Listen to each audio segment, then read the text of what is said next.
نماز پڑھ کے آ رہا ہے، کچھ نہ کچھ فائدہ اسے بھی ہوتا ہے، لیکن روزے کا بظاہر اسے کوئی فائدہ نہیں ہوتا۔ اگر وہ روزہ نہ رکھے، تنہائی میں کھا پی لے، تو کوئی آدمی اس کے چہرے سے نہیں پہچان سکتا کہ اس نے روزہ نہیں رکھا ہوا۔ فرمایا کل عمل ابن آدم لہ الا الصوم، روزے کے سوا ہر عمل بنی آدم کا اس کے لیے ہے سوائے روزے کے۔ اللہ تبارک تعالیٰ فرماتے ہیں کہ روزہ میرے لیے، صوم لی وانا اجزی بہ، روزہ فقط میرے لیے ہے اور اس کی جزا میں خود عطا کروں گا۔ وفی روایت انا اجزا بہ، یعنی میں اس کی روایت، اس کی یعنی کہ جزا بن جاؤں گا، بدلہ بن جاؤں گا قیامت کے دن، اور باقی عبادتوں کی جزا اللہ تبارک تعالیٰ شمار کر کے عطا فرمائے گا، 10 گنا سے لے کر 700 گنا تک، لیکن روزے کی جزا اللہ نے چھپا کے رکھی ہے۔ اس کا پیکج اللہ تبارک تعالیٰ قیامت کے دن تنہائی میں بندے کو عطا فرمائیں گے۔ روزے کے سبب سے بے شمار لوگوں کی بخشش ہوتی ہے، اس لیے سال بعد یہ پھر گناہوں کی بخشش کا سبب بن کے آتا ہے، لہذا یہ امید سحر بنتا ہے۔ بسم اللہ الرحمن الرحیم۔ سب سے پہلے تو امید سحر کے اسٹاف کو اور اس چینل کو میں مبارکباد پیش کرتا ہوں کہ انہوں نے ماہ رمضان میں اتنا شاندار پروگرام شروع کیا۔ اس رحمتوں اور برکتوں کے مہینے میں اللہ تعالیٰ ان کو جزائے خیر عطا فرمائے اور ان کو ترقی عطا فرمائے۔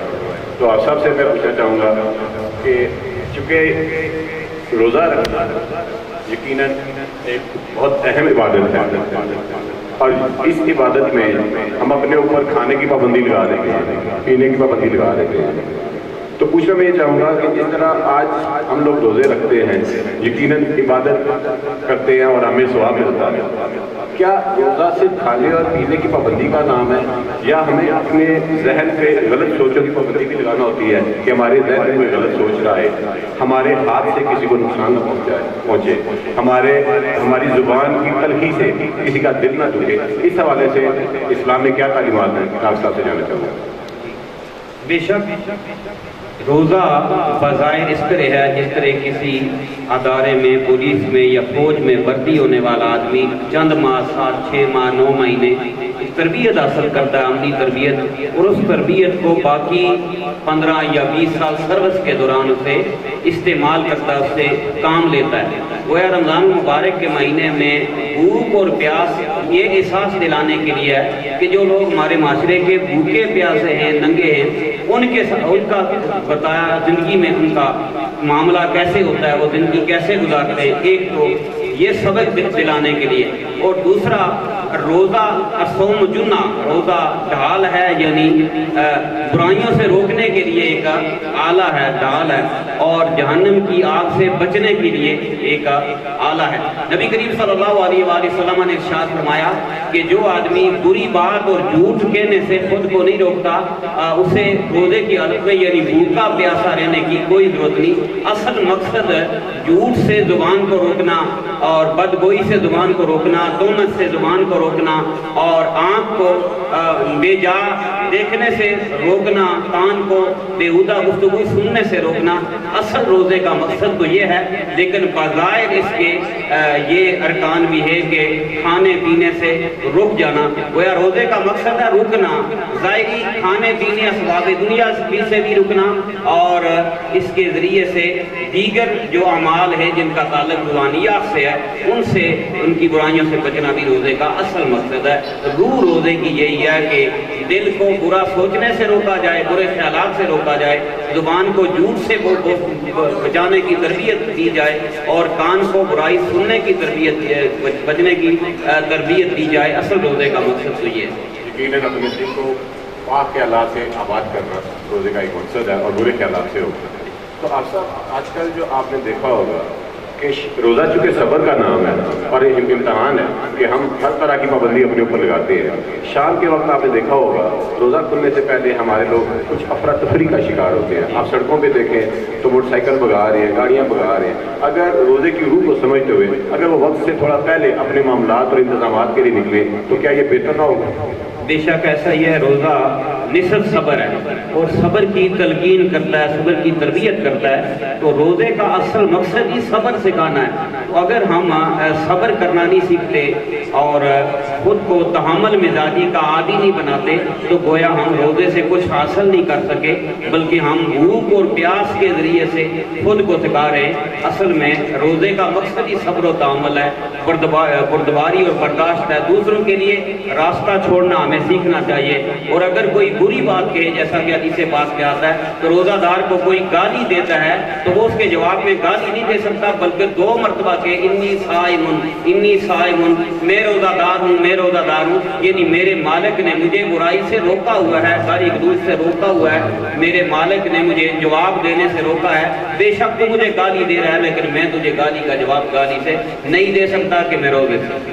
رمضان ہے رمضان ہے مہمان ہے رمضان، مہمان ہے مہمان ہے مہمان ہے رمضان۔ ہم اپنی اس ٹرانسمیشن کو آگے بڑھاتے ہیں۔ ہمارے ساتھ رحمان بٹ صاحب موجود ہیں، ہم ان سے اسی رمضان کے حوالے سے جانیں گے کہ کس طرح رمضان شریف جو ہے وہ صبر کی تلقین کرتا ہے۔ جیسا کہ ہمارے جو ہوسٹ ہیں اجمل منیر صاحب، انہوں نے مفتی صاحب کے سامنے یہ سوال اٹھایا کہ لوگ جو ہے وہ گاڑیاں بگا رہے ہوتے ہیں روزے کی حالت میں، آخری ٹائم پہ نکلتے ہیں گھر سے اور شاپنگ وغیرہ کے لیے جاتے ہیں، تو وہ صبر کا جو عمل تھا وہ بیچ میں سے کہاں رہ جاتا ہے اس دوران؟ جناب ظاہر صاحب، اصل معاملہ یہ ہے کہ بدقسمتی سے ہمارا جو معاشرہ ہے یہ پستی کی طرف جا رہا ہے۔ آپ دیکھیں تقریباً ہر آدمی جو ہے نا نفسا نفسی کا عالم ہے، اور ایک جسے کہتے ہیں کہ لوگ لالچ اور اس طرف پڑے ہوئے ہیں۔ اچھا، یہ جو پستی ہے اس کی وجہ سے نا تو ہمیں یہ چیزیں ہیں وہ مفقود ہوتی جا رہی ہیں۔ تو میں کوئی اتنا مولوی نہیں ہوں یا عالم نہیں ہوں کہ اس طرح کے جوابات دے سکوں، لیکن یہ ہے کہ بحثیت مجموعی ہم جو ہے وہ پستی کی طرف جا رہے ہیں، تو ہمیں چاہیے کہ ہم جو ہے وہ ایسے رویے اپنائیں جس سے معاشرے میں بہتری آئے اور یہ نفسا نفسی کا دور جو ہے وہ ختم ہو سکے۔ جی حافظ صاحب کی بات کو آگے بڑھاتے ہوئے ایک اور ضمن بات میں کرنا چاہوں گا کہ روزہ رکھے ہوئے جب ہم روزہ اپنی پیک پر ہوتا ہے، جب ہماری بھوک اور پیاس ہمیں بہت زیادہ محسوس ہوتی ہے، اس وقت ہم صبر کا پیمانہ چھوڑ دیتے ہیں، ہم چھوٹی چھوٹی بات پہ غصہ کر جاتے ہیں، اریٹیٹ ہو جاتے ہیں، اور اپنی جو پروفیشنل ذمہ داری ہیں ان کو بھلا دیتے ہیں۔ اگر کوئی ٹیچر ہے تو اگر اسے روزہ لگا ہوا ہے تو وہ بچے کو صحیح طریقے سے سبق نہیں پڑھائے گا۔ کیا یہ روزے کی روح کے عین مطابق ہے یا منافی ہے؟ اس کے علاوہ اگر کوئی دکاندار ہے، کسٹمر اگر اس کے پاس آتا ہے، وہ روزے میں ہے، روزے کی وجہ سے بھوک اور پیاس شدید سے لگی ہے، تو وہ کسٹمر کو صحیح طریقے سے ڈیل نہیں کرتا، وہ اخلاقیات کا پیمانہ چھوڑ دیتا ہے۔ کیا روزہ اس کا نام ہے؟ دراصل روزہ اور صبر یہ آپس میں لازم و ملزوم ہیں، ان کا تعلق آپس میں چولی دامن کا ہے، اور گویا روزے میں اور صبر میں نسبت تناسب ہے۔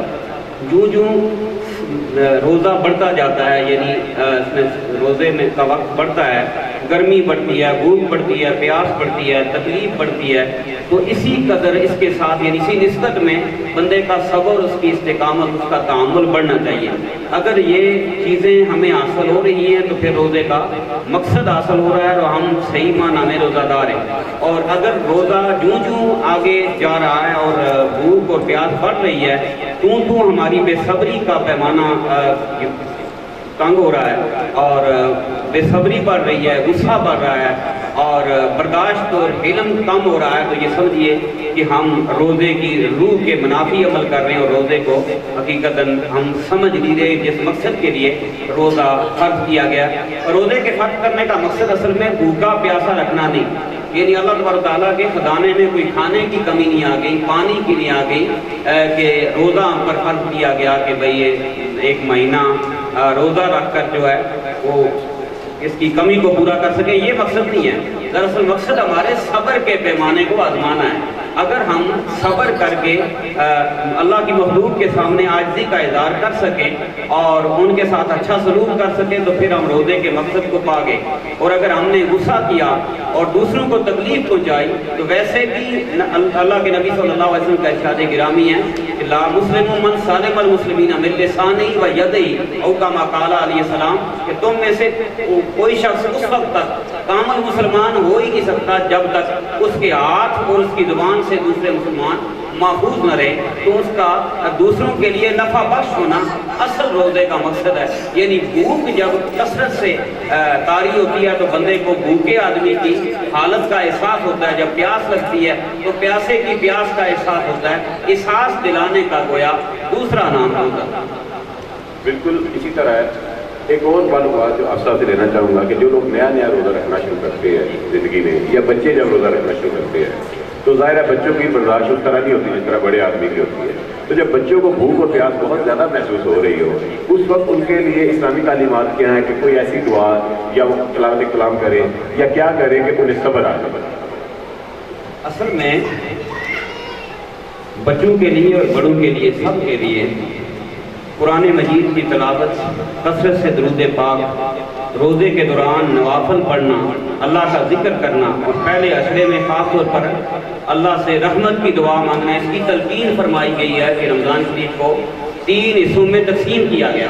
پہلا عشرہ رحمت کا، دوسرا عشرہ مغفرت کا اور تیسرا عشرہ جہنم سے آزادی کا ہے. تو جب پہلا عشرہ ہے جس سے ہمیں سب گزر رہے ہیں تو ہمیں اللہ سے رحمت کی دعا مانگنی چاہیے، بڑوں کو بھی اور بچوں کو بھی. اور بچوں کو تربیت بھی کی جانی چاہیے کہ وہ اللہ سے رحمت مانگیں.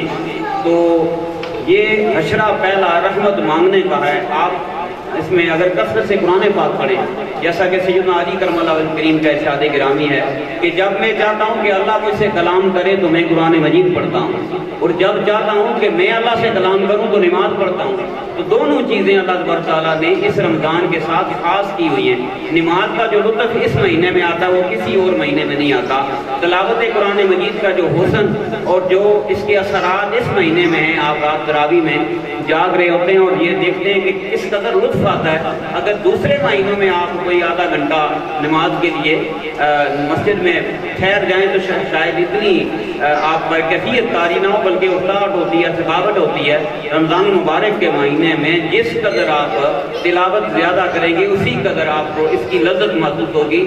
تو وقت گزارنے کے لیے یعنی ہمت کے ساتھ روزہ برداشت کرنے کے لیے کثرت سے تلاوت کرنی چاہیے، نماز پڑھنی چاہیے، نوافل تسبیحات پڑھنی چاہیے اور اللہ تعالیٰ کا ذکر کرنا چاہیے. اس سے صبر حاصل ہوتا ہے. مہمان ہے مہمان ہے مہمان ہے رمضان، مہمان ہے مہمان ہے مہمان ہے رمضان. ابھی ہم یہاں پہ اسٹیج سے اگر ہم نیچے اتریں تو ایک طرف یہ ہمارے جتنے بھی یہاں موجود ہیں سارے ہی اسپیشل گیسٹ ہیں اور یہاں پہ ہمارے ساتھ موجود ہیں یہ ننھے منھے بچے جنہوں نے حال ہی میں اپنی ماں کھوئی ہے اور یقیناً ماں کی قدر و قیمت کیا ہے یہی معصوم بچے جانتے ہوں گے. تو ہم ان سے بات کرتے ہیں، جبکہ دوسری طرف جو فیملی موجود ہے یہ ان کے والد ساتھ ہیں اور یہ 3 بچے ہیں، تینوں نابینا ہیں، دیکھ نہیں سکتے. تو انہوں نے زندگی کے یہ کٹھن مراحل گزارنے ہیں. کس طریقے سے یہ زندگی کے مراحل گزاریں گے؟ ہم لوگ جو اپنی دکھوں اور تکلیفوں کا رونا روتے ہیں، ہمیں ان کی طرف اگر دیکھیں تو یقیناً اللہ تعالیٰ کا شکر ادا کرنا چاہیے کہ یہ لوگ بھی ہیں جو اپنی زندگی میں مایوسیوں کو نہیں آنے دے رہے، پھر بھی یہ اللہ تعالیٰ کا شکر ادا کرتے ہیں. ان سے بھی ہم بات کریں گے. اور یہاں پہ ہمارے ساتھ جو بچے موجود ہیں، ننھے منھے بچے موجود ہیں، ہم ان سے سب سے پہلے بات کرتے ہیں. پچھلے رمضان میں ان کی والدہ ان کے ساتھ تھی، جبکہ اس رمضان المبارک میں والدہ نہیں ہے ان کے ساتھ، تو یہ کیسے ان کی کمی فیل کرتے ہیں؟ آغوش میں جب تک کہ سو جاتی ہے ماں،